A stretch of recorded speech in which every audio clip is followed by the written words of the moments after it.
मार्कंडेय ऋषि ने अपने पुत्र की जीवन रक्षा के लिए इस महामृत्युंजय मंत्र की रचना की थी। तब भगवान शिव ने उनके पुत्र को पुनः जीवन वरदान दिया था। इस मंत्र से अकाल मृत्यु के भय से रक्षा होती है और गहरी पीड़ाओं से मुक्ति मिलती है। तो जाप करते हैं 108 बार महामृत्युंजय मंत्र। ओम त्र्यंबकं यजामहे सुगंधिं पुष्टिवर्धनम् उर्वारुकमेव बन्धनात् मृत्योर्मोक्ष्यमामृतात्। ओम त्र्यंबकं यजामहे सुगंधिं पुष्टिवर्धनम् उर्वारुकमेव बन्धनात् मृत्योर्मोक्ष्यमामृतात्। ओम त्र्यंबकं यजामहे सुगंधिं पुष्टिवर्धनम् उर्वारुकमेव बन्धनात् मृत्योर्मोक्ष्यमामृतात्। ओम त्र्यंबकं यजामहे सुगंधिं पुष्टिवर्धनम् उर्वारुकमेव बन्धनात् मृत्योर्मोक्ष्यमामृतात्। ओम त्र्यंबकं यजामहे सुगंधिं पुष्टिवर्धनम् उर्वारुकमेव बन्धनात् मृत्योर्मोक्ष्यमामृतात्। ओम त्र्यंबकं यजामहे सुगंधिं पुष्टिवर्धनम् उर्वारुकमेव बन्धनात् मृत्योर्मोक्ष्यमामृतात्। ओम त्र्यंबकं यजामहे सुगंधिं पुष्टिवर्धनम् उर्वारुकमेव बन्धनात् मृत्योर्मोक्ष्यमामृतात्। ओम त्र्यंबकं यजामहे सुगंधिं पुष्टिवर्धनम् उर्वारुकमेव बन्धनात् मृत्योर्मोक्ष्यमामृतात्। ओम त्र्यंबकं यजामहे सुगंधिं पुष्टिवर्धनम् उर्वारुकमेव बन्धनात् मृत्योर्मोक्ष्यमामृतात्। ओम त्र्यंबकं यजामहे सुगंधिं पुष्टिवर्धनम् उर्वारुकमेव बन्धनात् मृत्योर्मोक्ष्यमामृतात्। ओम त्र्यंबकं यजामहे सुगंधिं पुष्टिवर्धनम् उर्वारुकमेव बन्धनात् मृत्योर्मोक्ष्यमामृतात्। ओम त्र्यंबकं यजामहे सुगंधिं पुष्टिवर्धनम् उर्वारुकमेव बन्धनात् मृत्योर्मोक्ष्यमामृतात्। ओम त्र्यंबकं यजामहे सुगंधिं पुष्टिवर्धनम् उर्वारुकमेव बन्धनात् मृत्योर्मोक्ष्यमामृतात्। ओम त्र्यंबकं यजामहे सुगंधिं पुष्टिवर्धनम् उर्वारुकमेव बन्धनात् मृत्योर्मोक्ष्यमामृतात्। ओम त्र्यंबकं यजामहे सुगंधिं पुष्टिवर्धनम् उर्वारुकमेव बन्धनात् मृत्योर्मोक्ष्यमामृतात्। ओम त्र्यंबकं यजामहे सुगंधिं पुष्टिवर्धनम् उर्वारुकमेव बन्धनात् मृत्योर्मोक्ष्यमामृतात्। ओम त्र्यंबकं यजामहे सुगंधिं पुष्टिवर्धनम् उर्वारुकमेव बन्धनात् मृत्योर्मोक्ष्यमामृतात्। ओम त्र्यंबकं यजामहे सुगंधिं पुष्टिवर्धनम् उर्वारुकमेव बन्धनात् मृत्योर्मोक्ष्यमामृतात्। ओम त्र्यंबकं यजामहे सुगंधिं पुष्टिवर्धनम् उर्वारुकमेव बन्धनात् मृत्योर्मोक्ष्यमामृतात्। ओम त्र्यंबकं यजामहे सुगंधिं पुष्टिवर्धनम् उर्वारुकमेव बन्धनात् मृत्योर्मोक्ष्यमामृतात्। ओम त्र्यंबकं यजामहे सुगंधिं पुष्टिवर्धनम् उर्वारुकमेव बन्धनात् मृत्योर्मोक्ष्यमामृतात्। ओम त्र्यंबकं यजामहे सुगंधिं पुष्टिवर्धनम् उर्वारुकमेव बन्धनात् मृत्योर्मोक्ष्यमामृतात्। ओम त्र्यंबकं यजामहे सुगंधिं पुष्टिवर्धनम् उर्वारुकमेव बन्धनात् मृत्योर्मोक्ष्यमामृतात्।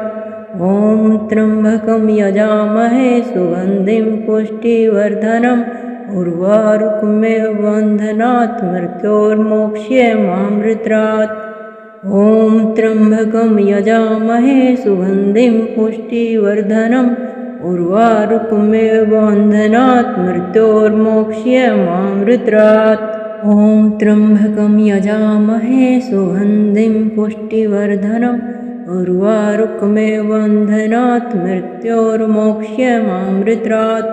ॐ त्र्यम्बकं यजामहे सुगन्धिं पुष्टिवर्धनम् उर्वारुकमेव बन्धनात् मृत्योर्मोक्ष्यमामृतात्। ॐ त्र्यम्बकं यजामहे सुगन्धिं पुष्टिवर्धनम् उर्वारुकमेव बन्धनात् मृत्योर्मोक्ष्यमामृतात्। ॐ त्र्यम्बकं यजामहे सुगन्धिं पुष्टिवर्धनम् उर्वारुकमेव बन्धनात् मृत्योर्मोक्ष्यमामृतात्।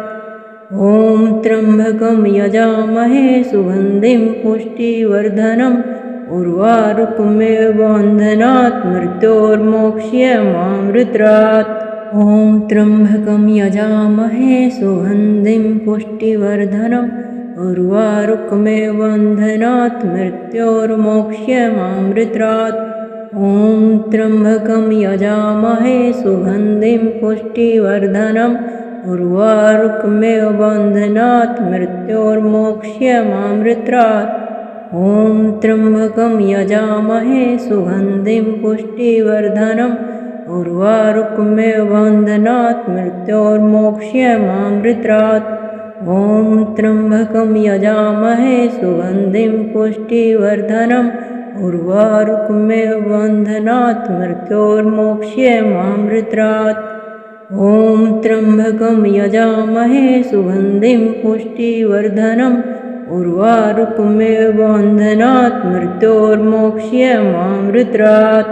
ॐ त्र्यम्बकं यजामहे सुगन्धिं पुष्टिवर्धनम् उर्वारुकमेव बन्धनात् मृत्योर्मोक्ष्यमामृतात्।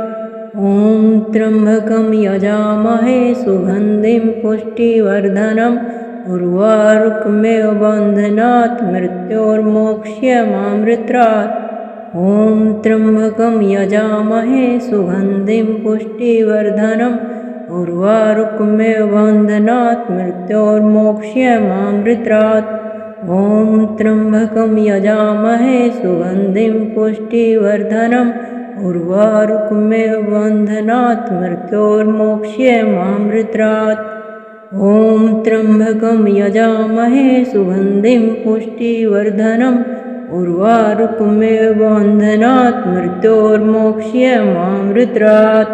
ॐ त्र्यम्बकं यजामहे सुगन्धिं पुष्टिवर्धनम् उर्वारुकमेव बन्धनात् मृत्योर्मोक्ष्यमामृतात्।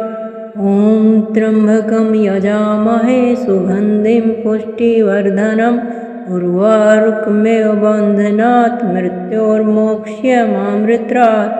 ॐ त्र्यम्बकं यजामहे सुगन्धिं पुष्टिवर्धनम् उर्वारुकमेव बन्धनात् मृत्योर्मोक्ष्यमामृतात्।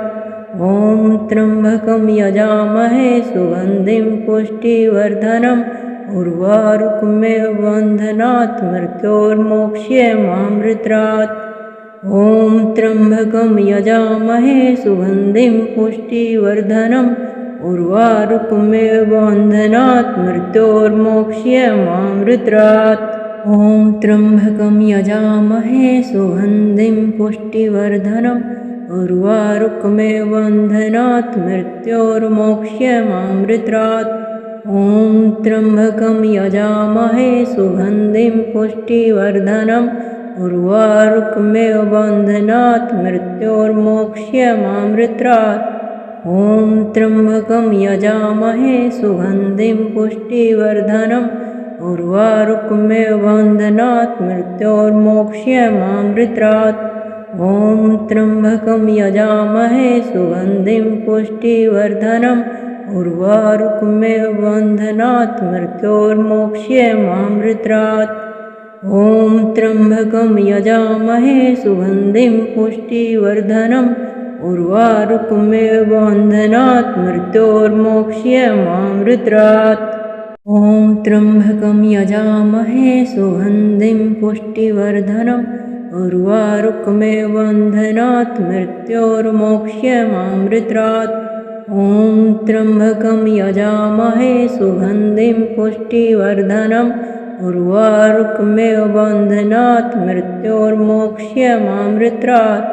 ॐ त्र्यम्बकं यजामहे सुगन्धिं पुष्टिवर्धनम् उर्वारुकमेव बन्धनात् मृत्योर्मोक्ष्यमामृतात्।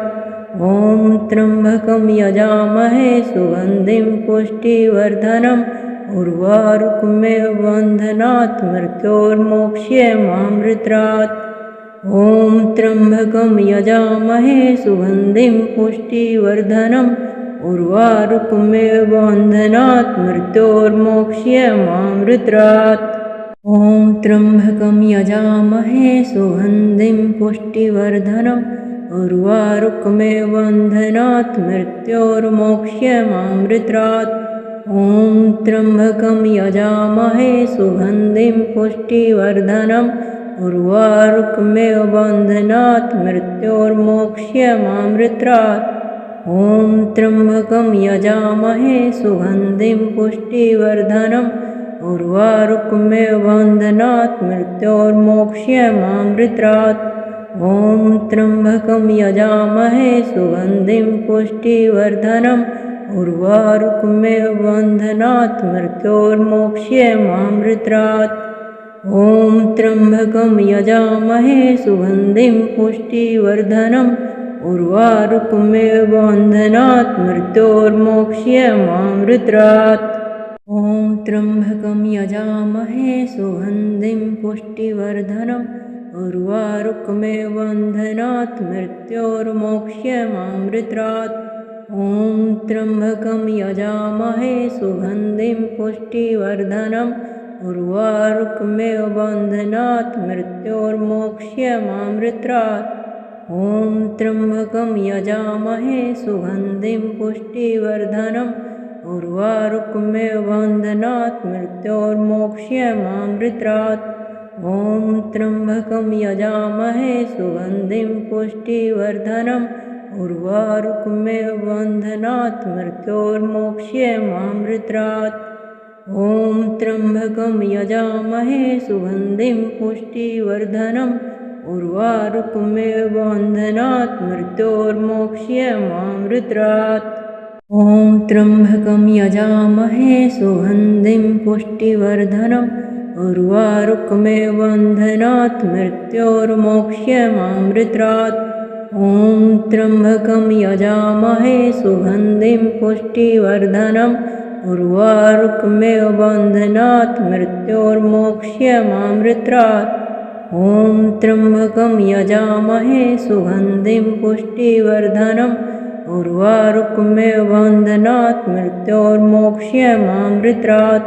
ॐ त्र्यम्बकं यजामहे सुगन्धिं पुष्टिवर्धनम् उर्वारुकमेव बन्धनात् मृत्योर्मोक्ष्यमामृतात्। ॐ त्र्यम्बकं यजामहे सुगन्धिं पुष्टिवर्धनम् उर्वारुकमेव बन्धनात् मृत्योर्मोक्ष्यमामृतात्। ॐ त्र्यम्बकं यजामहे सुगन्धिं पुष्टिवर्धनम् उर्वारुकमेव बन्धनात् मृत्योर्मोक्ष्यमामृतात्। ॐ त्र्यम्बकं यजामहे सुगन्धिं पुष्टिवर्धनम् उर्वारुकमेव बन्धनात् मृत्योर्मोक्ष्यमामृतात्। ॐ त्र्यम्बकं यजामहे सुगन्धिं पुष्टिवर्धनम् उर्वारुकमेव बन्धनात् मृत्योर्मोक्ष्यमामृतात्।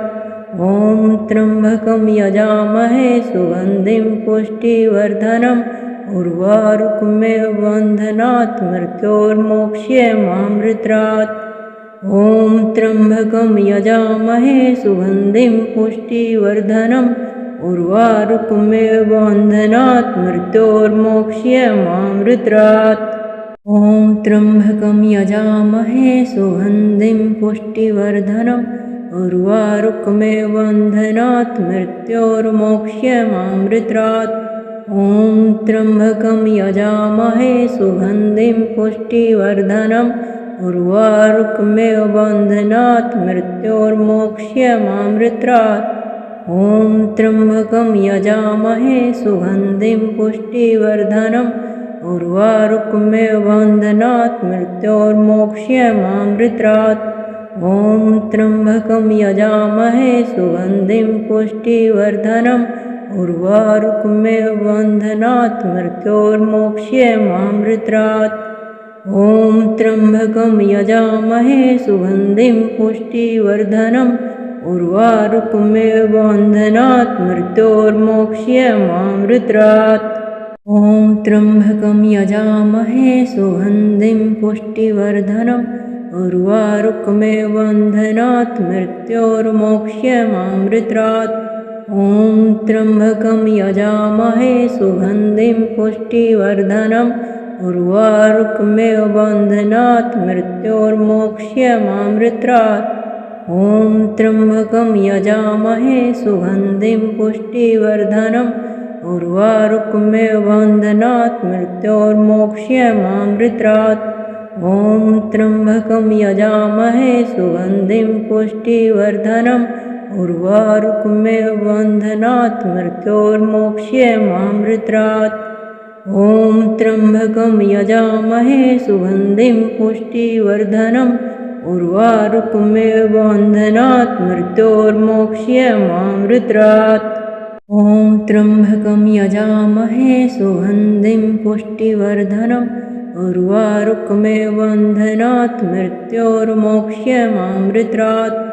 ॐ त्र्यम्बकं यजामहे सुगन्धिं पुष्टिवर्धनम् उर्वारुकमेव बन्धनात् मृत्योर्मोक्ष्यमामृतात्। ॐ त्र्यम्बकं यजामहे सुगन्धिं पुष्टिवर्धनम् उर्वारुकमेव बन्धनात् मृत्योर्मोक्ष्यमामृतात्। ॐ त्र्यम्बकं यजामहे सुगन्धिं पुष्टिवर्धनम् उर्वारुकमेव बन्धनात् मृत्योर्मोक्ष्यमामृतात्। ॐ त्र्यम्बकं यजामहे सुगन्धिं पुष्टिवर्धनम् उर्वारुकमेव बन्धनात् मृत्योर्मोक्ष्यमामृतात्। ॐ त्र्यम्बकं यजामहे सुगन्धिं पुष्टिवर्धनम् उर्वारुकमेव बन्धनात् मृत्योर्मोक्ष्यमामृतात्। ॐ त्र्यम्बकं यजामहे सुगन्धिं पुष्टिवर्धनम् उर्वारुकमेव बन्धनात् मृत्योर्मोक्ष्यमामृतात्। ॐ त्र्यम्बकं यजामहे सुगन्धिं पुष्टिवर्धनम् उर्वारुकमेव बन्धनात् मृत्योर्मोक्ष्यमामृतात्। ॐ त्र्यम्बकं यजामहे सुगन्धिं पुष्टिवर्धनम् उर्वारुकमेव बन्धनात् मृत्योर्मोक्ष्यमामृतात्। ॐ त्र्यम्बकं यजामहे सुगन्धिं पुष्टिवर्धनम् उर्वारुकमेव बन्धनात् मृत्योर्मोक्ष्यमामृतात्। ॐ त्र्यम्बकं यजामहे सुगन्धिं पुष्टिवर्धनम् उर्वारुकमेव बन्धनात् मृत्योर्मोक्ष्यमामृतात्। ॐ त्र्यम्बकं यजामहे सुगन्धिं पुष्टिवर्धनम् उर्वारुकमेव बन्धनात् मृत्योर्मोक्ष्यमामृतात्। ॐ त्र्यम्बकं यजामहे सुगन्धिं पुष्टिवर्धनम् उर्वारुकमेव बन्धनात् मृत्योर्मोक्ष्यमामृतात्। ॐ त्र्यम्बकं यजामहे सुगन्धिं पुष्टिवर्धनम् उर्वारुकमेव बन्धनात् मृत्योर्मोक्ष्यमामृतात्। ॐ त्र्यम्बकं यजामहे सुगन्धिं पुष्टिवर्धनम् उर्वारुकमेव बन्धनात् मृत्योर्मोक्ष्यमामृतात्। ॐ त्र्यम्बकं यजामहे सुगन्धिं पुष्टिवर्धनम् उर्वारुकमेव बन्धनात् मृत्योर्मोक्ष्यमामृतात्। ॐ त्र्यम्बकं यजामहे सुगन्धिं पुष्टिवर्धनम् उर्वारुकमेव बन्धनात् मृत्योर्मोक्ष्यमामृतात्। ॐ त्र्यम्बकं यजामहे सुगन्धिं पुष्टिवर्धनम् उर्वारुकमेव बन्धनात् मृत्योर्मोक्ष्यमामृतात्। ॐ त्र्यम्बकं यजामहे सुगन्धिं पुष्टिवर्धनम् उर्वारुकमेव बन्धनात् मृत्योर्मोक्ष्यमामृतात्। ॐ त्र्यम्बकं यजामहे सुगन्धिं पुष्टिवर्धनम् उर्वारुकमेव बन्धनात् मृत्योर्मोक्ष्यमामृतात्। ॐ त्र्यम्बकं यजामहे सुगन्धिं पुष्टिवर्धनम् उर्वारुकमेव बन्धनात् मृत्योर्मोक्ष्यमामृतात्। ॐ त्र्यम्बकं यजामहे सुगन्धिं पुष्टिवर्धनम् उर्वारुकमेव बन्धनात् मृत्योर्मोक्ष्यमामृतात्।